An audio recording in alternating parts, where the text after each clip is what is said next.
हज़रात, कुरान करीम में कुछ आयतें ऐसी हैं कि जिनके पढ़ने से या सुनने से हमारे ऊपर सजदा करना वाजिब हो जाता है।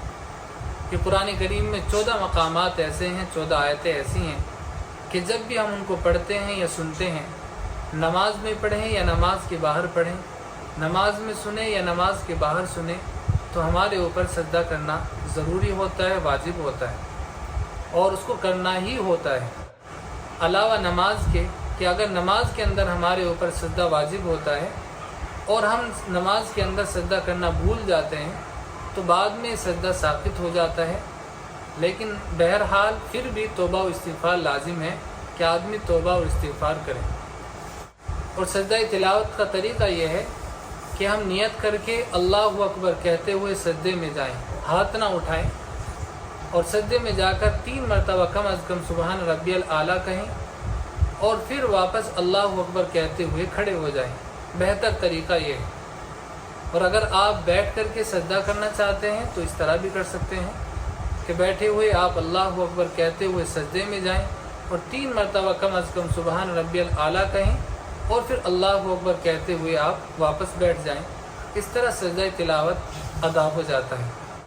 और इसी तरह एक सवाल ये भी किया गया है कि आजकल बाज़ मकामात पर तरावी वगैरह माइकों के ज़रिए से हो रही है। फिर जब तिलावत की जाती है तरावी के अंदर तो आयत सजदा जो पढ़ी जाती है तो उसके सुनने वाले बाज़ लोग वो भी होते हैं जो नमाज से बाहर होते हैं। क्या उनके ऊपर भी सजदा करना वाजिब होता है?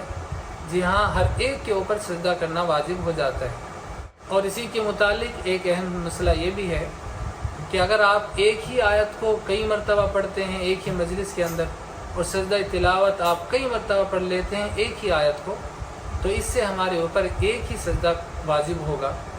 अगर 10 मरतबा एक आयत पढ़ी है एक ही मजलिस के अंदर तो 10 सजदे हमारे ऊपर वाजिब नहीं होंगे। लेकिन अगर एक ही मजलिस के अंदर हमने अलग अलग आयतें सजदा पढ़ी हैं तो जितनी भी हमने आयतें सजदा पढ़ी हैं उतने ही सजदे हमारे ऊपर वाजिब होंगे। बाज़ लोगों को देखा है कि वो कुरान करीम की तिलावत करते हैं और मुकम्मल कुरान करीम पढ़ने के बाद 14 सजदे एक साथ अदा करते हैं। इस तरह भी आप कर सकते हैं, लेकिन बेहतर तरीक़ा यह है कि जैसे ही आयत सजदा पढ़ी जाए फ़ौरन आप उसकी अदायगी फरमा दें।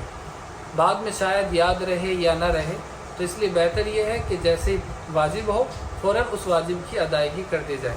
और भी बहुत सारे मसाइल हैं आयत सजदा के मुतालिक, इसलिए वक्तन